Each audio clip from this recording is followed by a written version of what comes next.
Hey, welcome to the show, Leading and Growing Your Real Estate Business. This is Coach James Short, aka Shorty, and this is a show for those within the real estate industry wanting to lead and grow their real estate business. It's a series of interviews that we conduct for those within the industry. So we're finding out what those leaders are within the industry, what makes them tick, what's their story, what are their strategies, and how to become the leaders and the growers within the industry. But also, it's an interview series with those outside of the industry. I'm always a big believer of looking at a whole different part of the pie rather than just focusing on one part of the pie. Because what it does, it allows you to have a different perspective, allows you to get snippets or golden nuggets from those outside of the industry that can look into the industry and go, there's a different perspective. And so I encourage you to reach out to the guests. I encourage you to lean into these series to find out how can these pieces of information, experiences, stories help you lead and grow your real estate business. Hi, and welcome back to another show. And we are very excited to have this next guest on, Greg Brydon from Apollo Auctions, General Manager of Australasia and Master Auctioneer. Very excited to have him on the show. He's regarded as the award-winning auctioneer, recognized as one of the leading auction professionals across Australasia. With a deep passion for the art of auctioneering, Greg has built a reputation for delivering dynamic, high-energy auctions that consistently achieve outstanding results for his clients. Having grown up in a family with a strong property investment culture, Greg's journey in real estate began at a young age, allowing him to develop expertise across all facets of the industry, from admin and property management to sales and office leadership. However, it is on the auction stage that Greg truly found his calling. His exceptional skill in reading the room, engaging buyers, and maximizing competition has made him the sought-after auctioneer throughout the region. Beyond the auction floor, Greg is a skilled negotiator and communicator, ensuring his clients feel informed and confident at every stage of the selling process. Supported by a dedicated team, Greg delivers an unparalleled auction experience, whether you're selling, buying, investing, or developing. And Greg is the general manager of Australia's largest independent auctioneer company, Apollo Auctions, and a multi-award winning auctioneer. It is so good to have him on the show today, mate. Thank you for your time and welcome. Thank you so much for having me. That was a very nice wrap up. I appreciate it. Somebody nice must have written that about me once upon a time. No, very much appreciate your time. Oh, fantastic. So, mate, I mean, yes, I know you've had a family history within the real estate, but where did the love of auctioneering start for you? Yeah, so the love of auctioneering started many, many moons ago. I started auctioneering in 2016, but it was probably about 10 years or so prior to that. My mother had sold a number of properties via the auction process, all through the same provider, who I'm still very good friends with today and ended up working with and for him. But it was really interesting that, again, you see them rock up in the nice cars and the flashy suits and all of those sort of things. And that was probably where it started, but really just being able to push and pull and have a major impact in some people's selling journeys. So I would have said mid 2000s, Yeah, somewhere around fantastic. there. And obviously, going through that journey, what have you noticed as some of the biggest changes in the auctioneering space? And it's really interesting to look across all facets. Again, I'm fortunate enough that we work across both Australia and New Zealand, and there are very, very varied levels of experience, but also levels of competence within the auction space. Now, in Victoria, you don't have to have a specialist license to be an auctioneer. In New South Wales and in Queensland, you must. So, in Victoria, the average amount of auctions per auctioneer, it's about 30. In New South Wales, Queensland, New Zealand, it's well over 200. So, having seen that shift in Victoria to more independent auctioneers coming in, like myself, like a number of our counterparts as well, is definitely seeing the level of auctioneering increase, which is great to see. Yeah, and I guess is that because more agents are also calling their own auctions in Victoria? Spot on. So most Yeah. agents, or not most agents, but a lot of principals that have been in that Ah, office for 10, 20, 30, yep, 40 years, have been operating since the 70s, 80s, 90s. They originally started calling auctions because they had to. yep. Um, Now there's a real focus on two separate skill sets, being a sales agent and being an auctioneer, and seeing them sort of being separated. Again, in Queensland, in New South Wales, they are usually very separate. There are definitely some agents that call auctions, but the number is a lot fewer. In Victoria, it seems like almost every man and his dog thinks that they can call auctions. Now, some of them can. Don't get me wrong. I have an old saying that in Victoria, there's about 1,000 people that call auctions. There's probably about 100 auctioneers. You can go and work out the maths. So true. So true. And so now that you've got, you've been GM in Apollo and you're seeing across the whole spectrum of Australasia, what are some of the trends that you're noticing over the last 12 months? And what are you seeing some of the potential trends in the next 12 months? Auctions are a really interesting space to play in, and we have this discussion quite regularly about the difference between private sales and auctions. Now, there are a lot of properties in Australia that are sold via private sale. We think the stats are somewhere, and again, it differs depending on where you look, but it's around 65% a private sale, 35% are around auction. Now, for me, the main difference between an auction and a private sale is emotion. Yep. If you've ever bought via private sale, you've probably got minutes, probably hours, maybe days to make decisions around what you want to pay for a home and what process and how you want to go through that. With an auction, you've got hours, minutes, seconds to make decisions. And so, where this emotion piece comes back to is consumer confidence. This is where we have seen the biggest shift, both positively and negatively, over the last 12, 18, 24 months, with all of the noise, I call it, that happens in the media around what's happening around the world. Now, obviously on last Tuesday, depending on when this goes out to the world, there was an interest rate hold, which was unexpected, and the media came out with shock and awe, and the banks did this.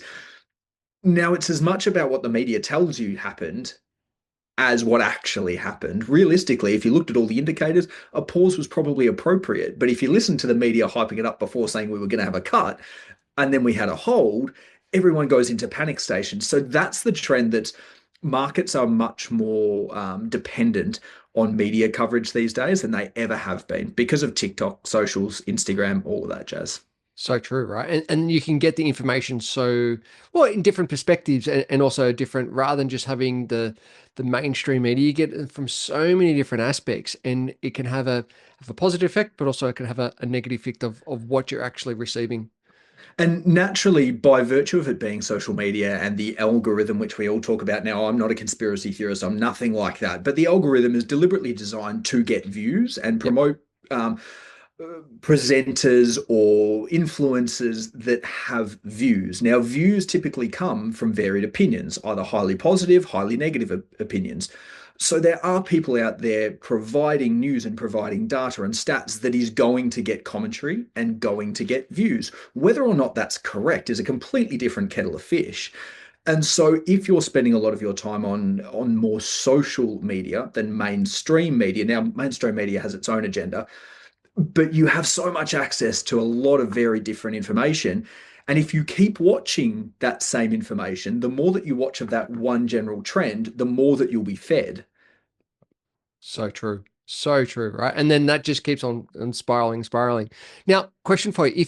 If someone wants to become an auctioneer, what are some of the traits do you think or characteristics or behaviors that would be aligned to becoming a great auctioneer? The funniest part is a lot of the best auctioneers that we see are actually introverts, Really? not extroverts. There's two trains. So there are a lot of people that are great at performing arts that have a performing arts background, either in acting or in stage or in radio, lots of radio, because they think that the voice is where they come from. That's also one aspect. But at the end of the day, you've got to be comfortable being uncomfortable and being able to think on your feet. That is the best trait. You can always pick up the maths trait. You can train your brain to do maths. Now, if you can't add 1 + 1, it might be the wrong scenario, the wrong career path for you. But you don't need to have that good of a maths brain because, as the best auctioneers, you're actually guiding the buyers down the path that you want them to go, not just letting them give you what numbers they want. So, um, empathy is another really, really strong part that's more come into it over the last 5 to 10 years than it used to. Everyone, I hesitate when people ask me what I do because if I say I'm an auctioneer, they go, oh, okay, I deal with this bloke. And it's probably based on a previous experience that they'd had in an auction environment 5, 10, 15, 20 years ago, which we're trying to get away from now. If you've ever bid at an auction and missed out, it's not a nice place to be. to walk away from a property knowing that you didn't buy it, be for whatever reason, because you didn't have enough money, because you didn't think the value was there. It's never nice. And so, as an auctioneer, you've got to have some empathy towards the buyers that do miss out. And for vendors, a lot of the time, and especially given the market conditions from the last 1, 2, 3 years, there's been a lot more distressed selling, I'll call it, for various factors, and that's not a nice place to be. And so, the ability for an auctioneer to have empathy is definitely required. Yeah, that's great. That's great. And if a real estate agent is listening to this and they might do a couple of auctions here and there, but their strong focus is a private treaty. What would you recommend to them to double more and really have a shift in the focus towards auctions? What would you say to them to maybe change their perceptions on things? A lot of Hey guys, just a little side note here. How's it going? Are you on track this year? I know that sometimes this part of the year we can feel like we're in a bit of a grind, a bit of in the trenches. Are you on track from the original plans that you set out for the rest of this year? What I've realized is that with this time of year, we get so distracted and we've got trying to chase so many shiny balls and go down so many rabbit holes.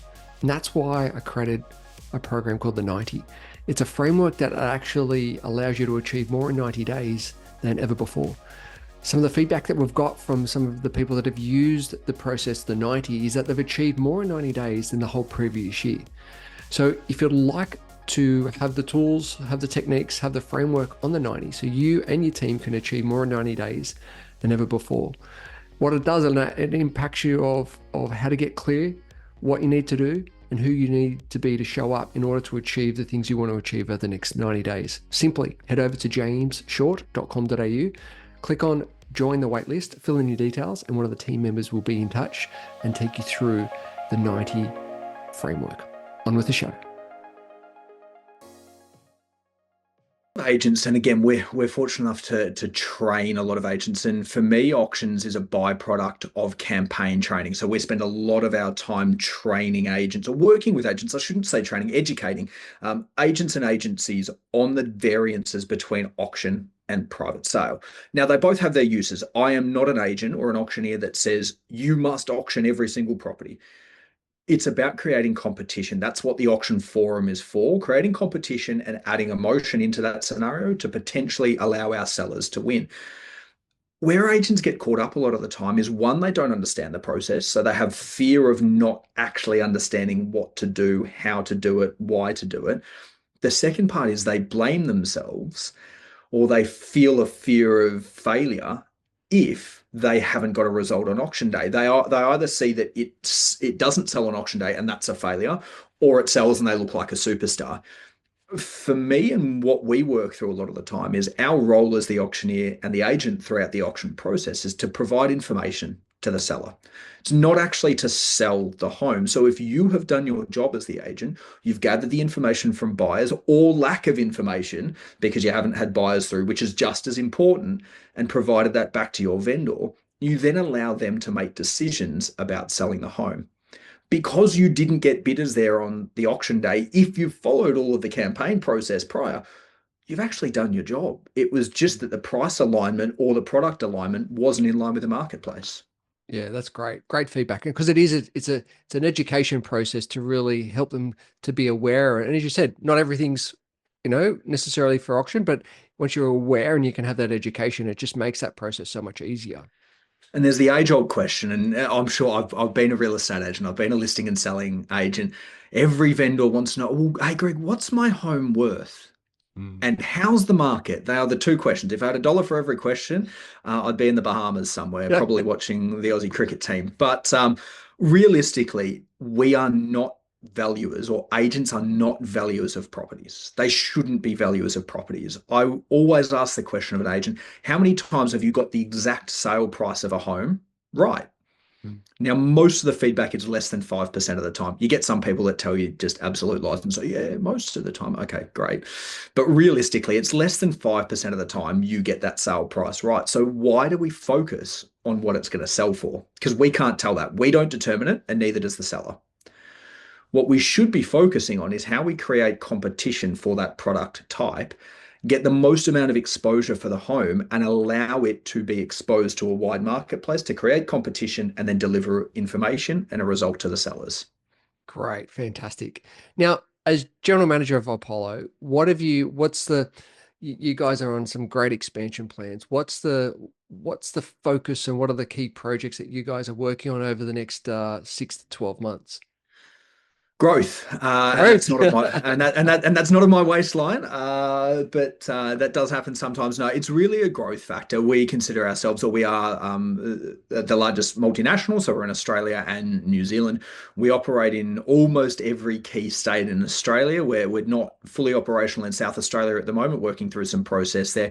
We've just put on a lovely gentleman, or just partnered with a lovely gentleman, I should say, by the name of Ricky Briggs in New South Wales, I who know is an Ricky. He's a good man. He's an absolute 10 out of 10 operator, and he's just a stalwart in the auction industry up there. And so we're extremely excited about that expansion into New South Wales.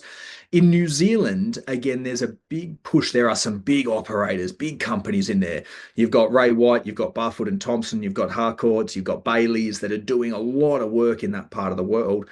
But there's also this push now to some more independent side of things with agencies that will need auctioneers within that partnership. So a growth, we've put it out there, it's 10,000 auctions Awesome. within the next 12 months. Hopefully within this financial year, we're pushing very hard to do that, and getting to 50 contractors, so 50 auctioneers across Australia and New Zealand is the key goal. Wow, I love those big, hairy, audacious goals. Let's go for it. Fantastic. Greg, on the show, we have our 60-second quiz to find out a little bit more about our guests. Are you willing to play? Of course I am. All right, here we go. What's your favorite movie? Ooh, any of the James Bonds. I'm a James Bond tragic, but GoldenEye if you want to pick one. Love it. Favorite food? Japanese. Great. Favorite holiday destination? I was actually just there about a week and a half ago, Magnetic Island, far north Queensland, just off Townsville. Been going there for 30 plus years.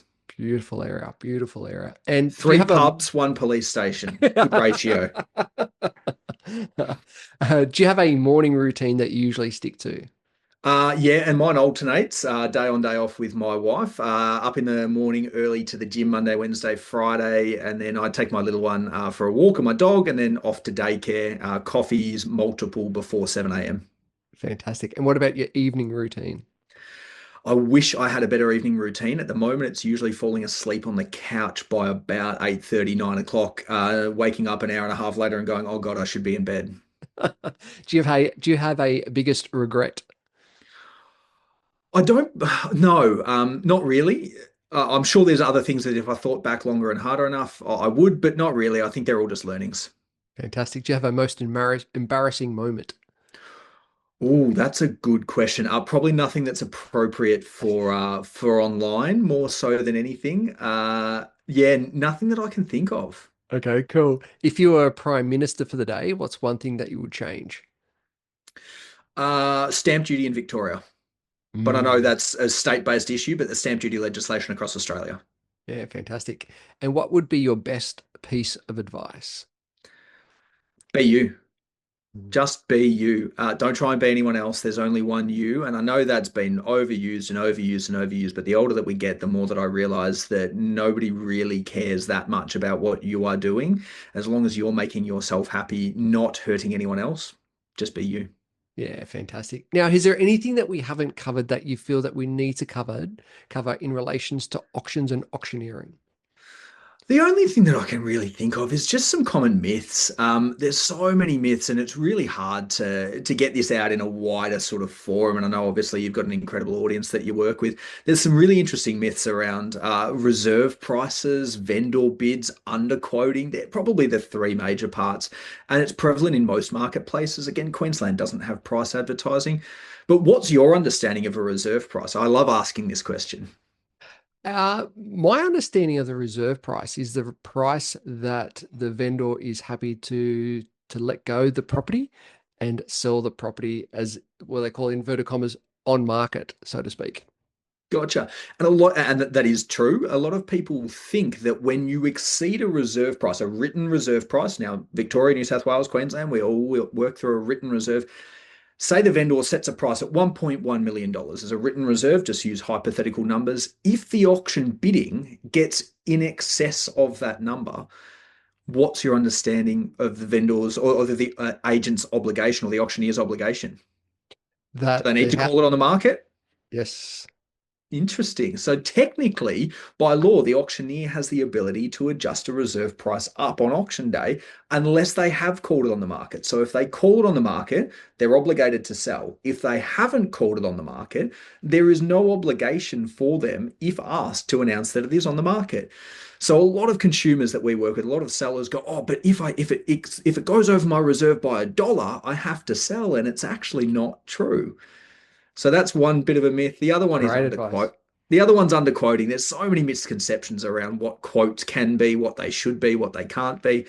Um, at the end of the day, I'm talking Victoria based. The agent has to set a price related to three comparable properties within a 2 kilometre radius that's happened within 6 months. It actually has no bearing. The reserve price that's set on auction day has no bearing to the price that's quoted throughout the campaign. Great piece. Great piece. Nothing to do with 10% ranges, or it must be within 10%, or it could be within 10%, or yeah, there's so many little auction myths that I think for an industry and an event that may have so much bearing on the rest of your life, buying a Mm, property, we're pretty uneducated yeah. as a population as to how the system actually works. And that's a great piece of what you guys are doing at Apollo is that education and training, both on the general population, but also for the agents. When I think that's where it really helps when people are when agents are in there in the lounge rooms, educating them eyeball to eyeball, belly to belly. It really helps settle the ease of the vendors, and also helps to educate the buyers in the process as well. And it's not lost on me that agents and real estate in totality just has a terribly poor reputation. And there are 1000% a number of people out there that live up to that reputation. Don't get me wrong. I'm not saying that we are all angels, but you're also tarring the rest of the industry with a brush that's only actually operated by a few people. And so Yeah. for the most part, most of the agents that we work with are incredible at what they do. They're trying their very best, and there will be circumstances that are outside their control. That is what's happening at the moment. There are certain pockets in Victoria where underquoting is apparently rife. Now, if you actually look at the underquoting side of things, and again, we're getting back to this topic because it's just relevant at the moment, and I know that it's happening in New South Wales too, there is deliberately misleading underquoting of advertising a property at a range that you know it will absolutely never sell for. One, because the vendors would never sell it for that. Two, because it's worth more than that. I hate that tactic.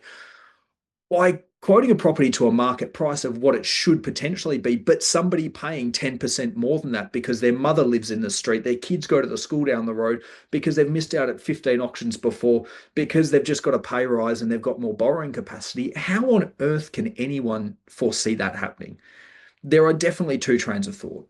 Yeah, fantastic. Fantastic. So, Greg, how can the audience get in contact with you, reach out, follow your journey, and find out more information? Instagram's probably the best place. It's where we hang out a fair bit. GregBrydon.property1, I believe it is, something like that. And then Apollo Auctions as well. We have an Australian page, we have a New Zealand page as well, and a Victorian page. But we are trying to be the purveyors of information. That is our job to consumers, and those consumers may be agents, they may be buyers, they may be sellers, they may be auctioneers. Our job is to provide as much information as possible. With the volume of auctions and the volume of experience and exposure that we have, that's where we see our biggest value add. Amazing. Greg, really appreciate your time, energy, and expertise today. Thank you for joining us. Thank you so much. I appreciate it. Have a great day.